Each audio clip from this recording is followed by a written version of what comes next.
Long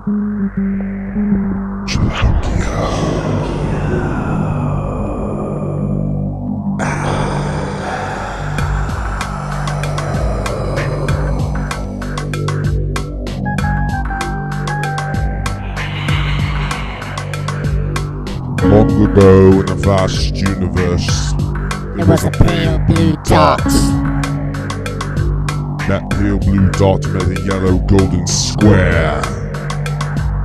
Together they mingled in the heavens, combining their colors to create something green. It was a green shape of shapelessness. That's too young to be defined as anything more than a blob. So in the vast vacuum of outer space, the green blob drifted alone. Alone. Until one day in the depths of space, the green blob recognized the curious pale blue dot. The blob descended upon the pale blue planet in the quest for self-discovery and purpose To understand its origin. Was this pale blue dot its mother?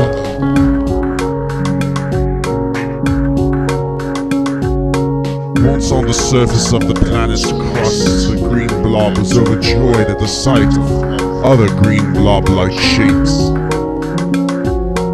Sadly, upon closer investigation, the other green blobs were unlike our cosmic green blob.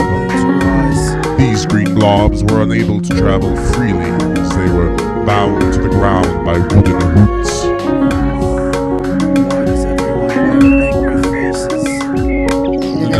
To understand the logic of these earthbound rooted blobs, The cosmic green blob attached itself to a barren cedar tree. Once attached and now a tree, the green blob stood still, fixed, only wavering in stiff winds. Birds nested and spoke to the green blob. The blob was not a bird. The blob was not a bird. Many moons waxed and waned until one day an odd humanoid pitched a tent beneath our cosmic green blob tree. This odd humanoid appeared to be a vastly more intelligent creature than the birds and the trees. so the green blob focused all its cosmic energy into transforming into a shape suitable for conversing with this humanoid.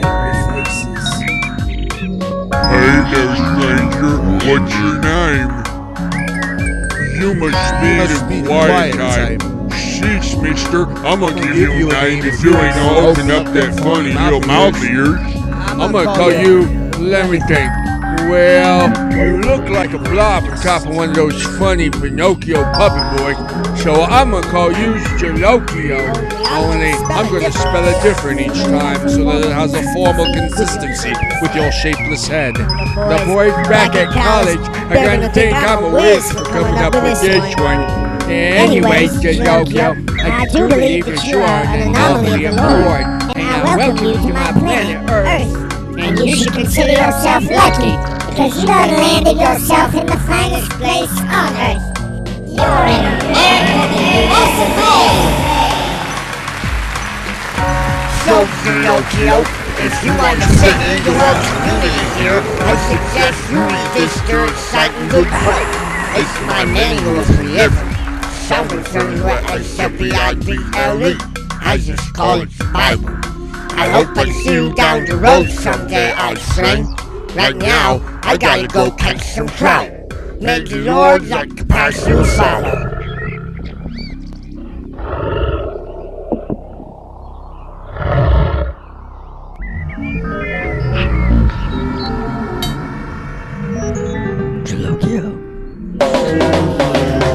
Which wave should I ride? Which wave should I ride? We play all night, all day.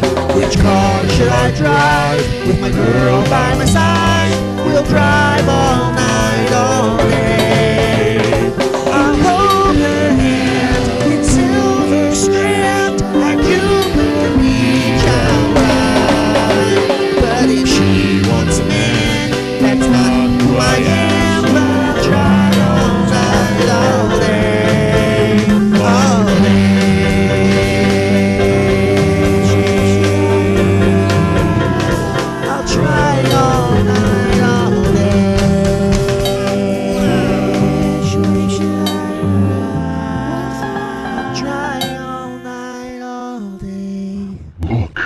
red-winged blackbird. The red-winged blackbird is a songbird found throughout Central and North America. This bird can become hostile and very territorial during breeding season. Males have even been known to swoop in on humans and attack birds of prey. Native American folklore often attempts to create metaphors for the reasons things look the way they do.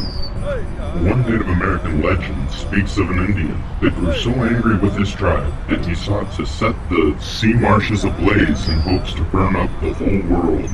A small blackbird saw the Indian and flew up to a near tree and shouted, "Q nam YQ," which translates into, "The world and all is going to burn up." The Indian said to the blackbird, "If you don't go away, I will kill you." But the little blackbird only kept shouting, "The world and all is going to burn." The Indian then threw a shell and hit the blackbird on the wing, making them bleed.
O great puppet master in the sky, I've decided to go ahead and undergo the procedure. I've chosen to have the surgery. Lord, please enter me. I want you inside my heart.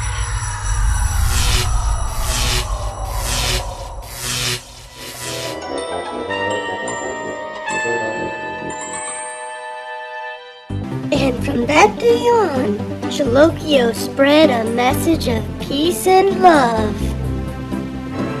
Until...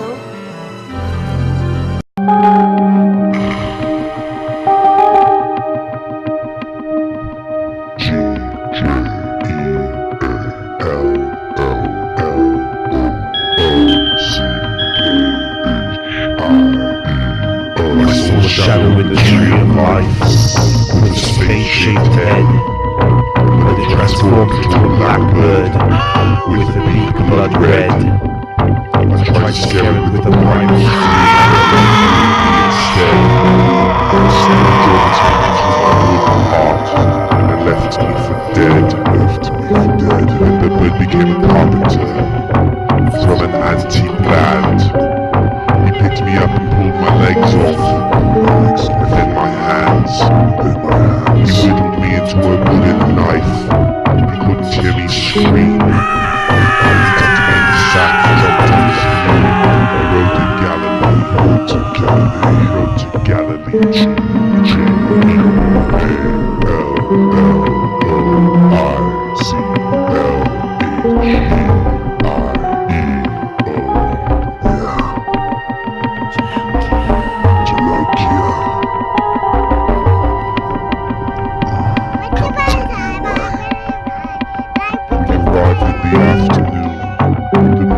out of breath. There was a Pentecostal village called Nazareth. We heard the sounds of a rustic saw come from a nearby shop. So we went in and asked for water because we didn't have a drop. The man working there wore plain white robes and he had a beard. He was wearing simple sandals and just as I feared, when he leaned towards the water trough, I was pulled out of the sack, and like the beak that pierced my heart, I was thrust into his back.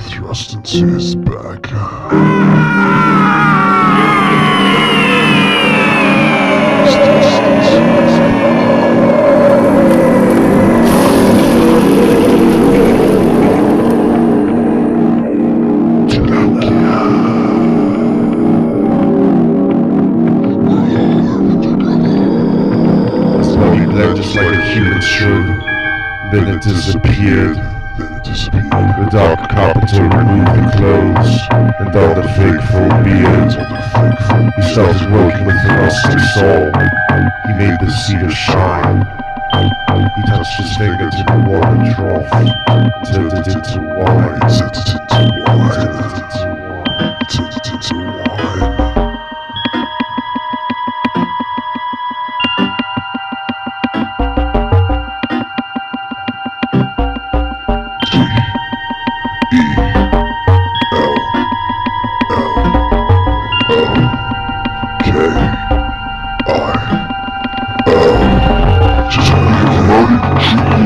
They seemed anachronistic and even idiotic in a complex, modern, often tragic world, and it defined him as a cultural and political troglodyte. He had commercialized everything he touched, reducing it all to a sickening blend of cheap formulas packaged to sell. One feels our whole mass culture heading up the dark river to the source, that heart of darkness where he traffics in trinketed evil for gold and ivory.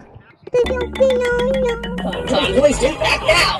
BB8 original one exclusive handmade merchandise. Get it out. Like this one-of-a-kind baseball cap, so decorative. Get it out. Or one of dozens of handmade figurines. Get it out. And if multiples are your thing, try a DVD. Get it out. It would be all the same if they didn't include an original drawing. This video is brought to you by the sometimes useful and incorporated desires for the sound and cultural norms of narrative structure with stemming consistency of pronunciation and the unfinished finish. All rights reserved and users and timers.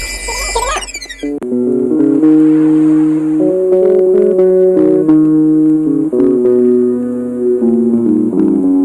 So here I am again, waiting for the fish to take the bait, waiting.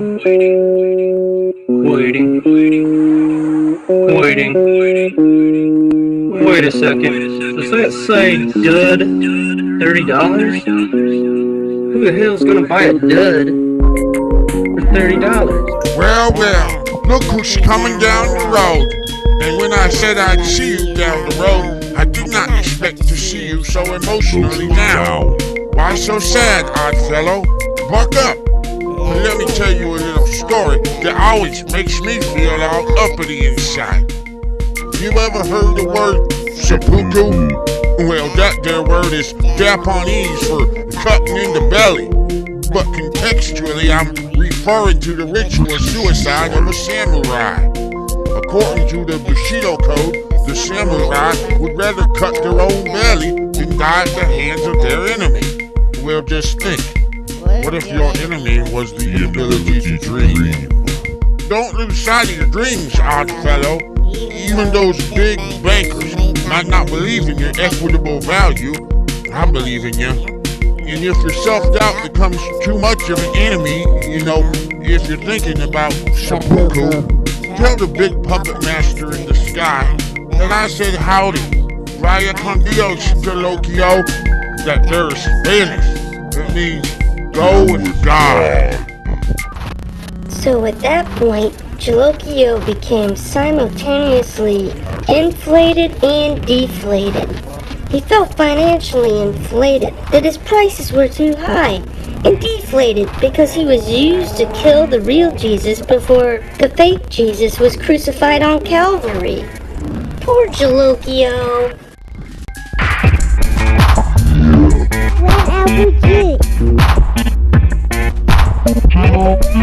Gotta smooth around. I gotta smooth around. If you patient, I'll do That's it right. a few more times, yo. I gotta smooth around. Yeah. That's right.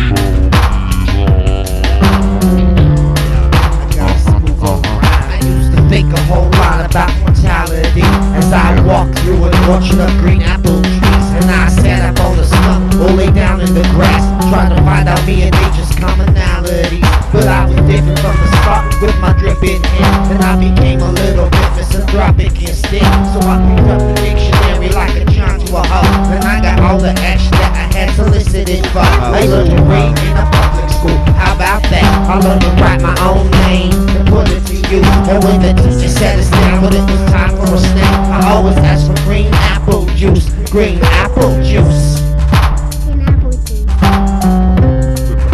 Yo, this Gellochio. You can call me the G-Man. Green apple juice. Yo, I gotta smooth over. If you patient, a few more times. Yeah. I gotta smooth over. If you patient, I'll be with a few more times. I said I learned to write my own name and sign on the line, so I applied for some jobs to get paid. Call me the G-Man. Jobs were all the same and always took on my time, so I went home to drink some gin in the shade. Yeah. And when my liver started hurting and I just couldn't deal, I got online and learned to lie and fucking do something. And when I found myself alone for my very last meal, I requested green apple juice. Green apple juice.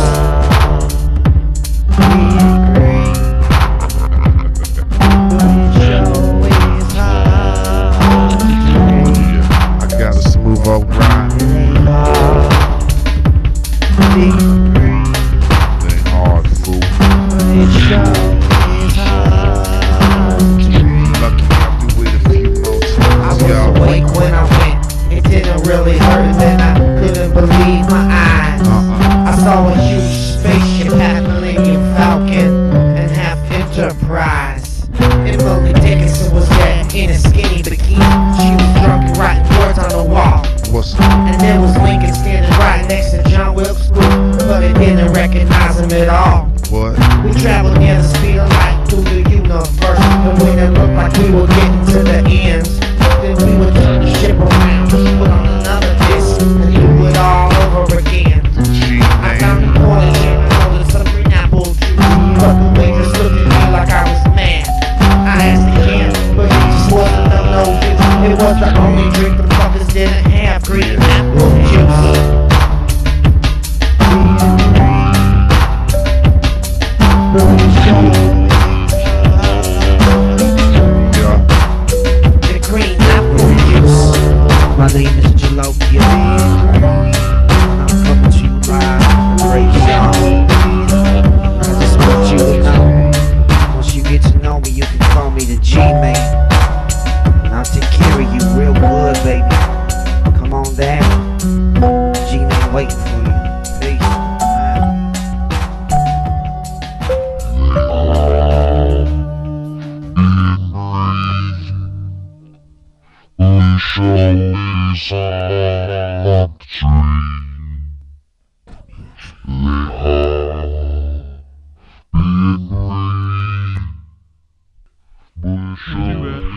And apple juice.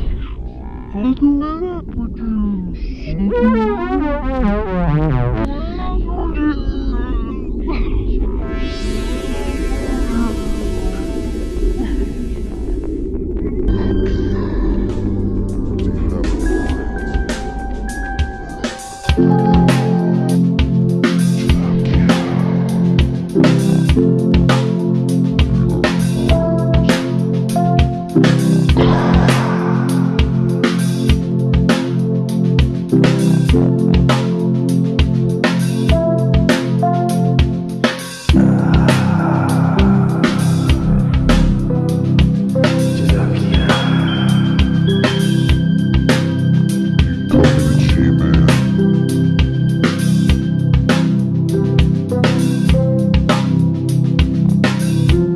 I got a smooth old rhyme.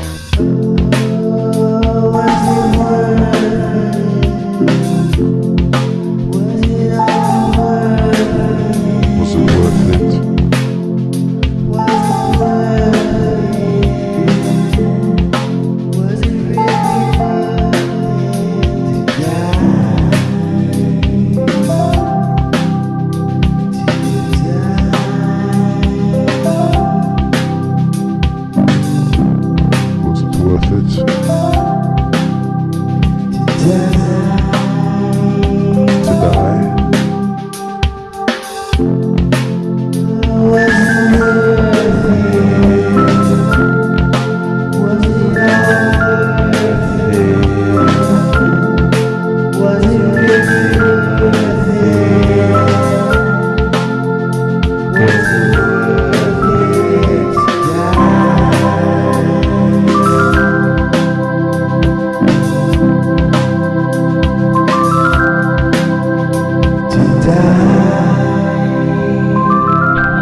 The congregation then collectively contributed blood to a rustic offering tray. It was poured into a simmering cauldron. There the dark red blood coagulated and congealed. The disembodied cosmic green blob had never witnessed a religious act of this magnitude, a ritual as ancient as the chiseled stones from which the church was built. What was the congregation trying to do? The air in the room grew thick like the frothy butter of a fat man's sweat. A solemn chant began. From blood to blob rose corn on the cob. From blood From blood to blob rose corn on the cob. From blood to blob rose corn on the cob. Just then the cosmic green blob was sucked into the cauldron. The green mixed with the red and created a dark earthen brown. At once the parishioners grew silent. The priest raised the cauldron above his head and carried it outside the chapel.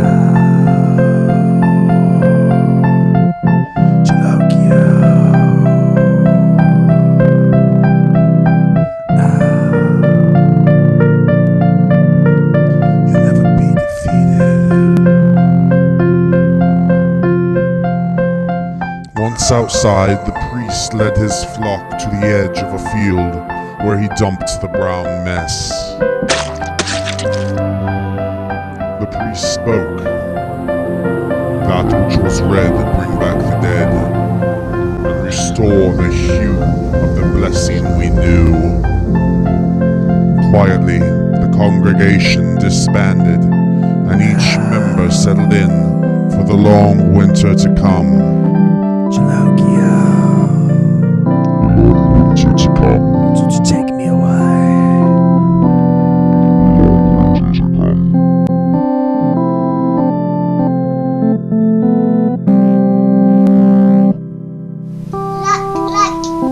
Look, it's Gellochio. He has beaten. Hooray!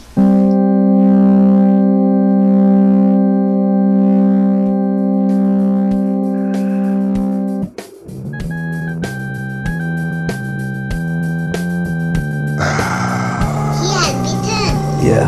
Hooray!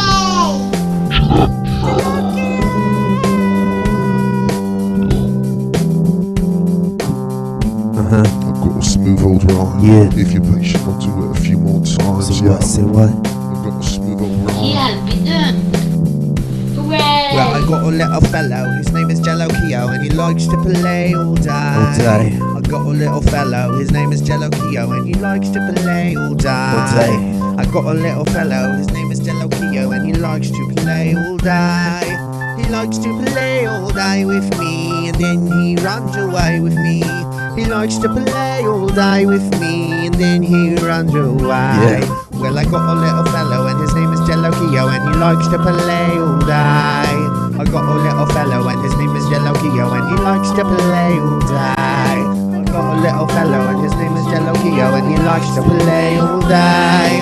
He likes to play all day with me, and then he runs away with me. He likes to play all day with me, and then he runs away. Well, I got a little fellow, and his name is Gellochio, and he likes to play all day. I got a little fellow, and his name is Gellochio, and he likes to play all day. I got a fellow, his name is Gellochio, and he likes to play all day.